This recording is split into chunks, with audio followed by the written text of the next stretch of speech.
Човек кој држи Куран непосредно пред да го запали пред џамија во Стокхолм. Тоа е најновата пречка во обидот на Шведска да влезе во НАТО. Турција, членка на НАТО, моментално ја блокира шведската кандидатура и го осуди палењето на муслиманската света книга во Шведска како одвратно.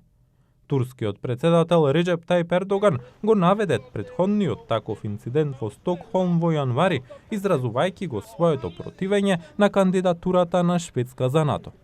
Изборната победа на Ердоган во мај на платформа за застанување против западните сојузници на Турција, велат некои аналитичари, ќе го зацврсти неговиот преговарачки став со неговите партнери во НАТО.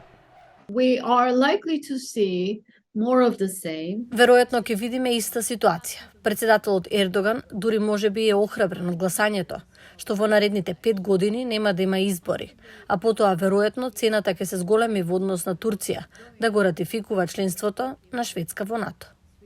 Ердоган веќе се противи на членството на Шведска затоа што ја обвинува Шведска за поддршка на курдските сепаратисти со ПКК, група означена и од САД и од Европската унија како терористичка организација. Тој бара Стокхолм да забрани јавно прикажување на поддршка за ПКК и да ги екстрадира нејзините членови во Турција.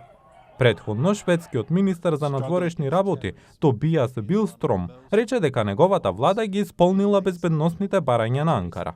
Аналитичарите велат дека Вашингтон е клучен за решавање на проблемот. Турција сака САД да одобри продажба на американски борбени авиони F-16 и комплети за модернизација за да ја обнови нејзината флота и тоа му дава на Вашингтон моќ. На крајот на денот веројатно ќе има заедничко разбирање дека Америка ќе го обезбеди процесот на модернизација на F-16 и ќе ги добие новите F-16. А Турција, не мислам дека Турција ќе биде подготвена да го запре процесот на проширување на НАТО, но во моментов колку повеќе шведското членство се одложува, толку тоа е подобро за Русија. Председателот Бајден неодамна изрази поддршка за продажба на борбени авиони на Турција, но може да има и други пречки. Аналитичарите велат дека Ердоган исто така би можел да бара покана за Вашингтон како цена за укинување на неговото вето на кандидатурата за членство на Шведска во НАТО. Ердоган е на власт повеќе од 20 години, а Бајден е единствениот американски председател кој одби да се сретне со него во службено својство, ниту во главниот град на САД, ниту во главниот град на Турција.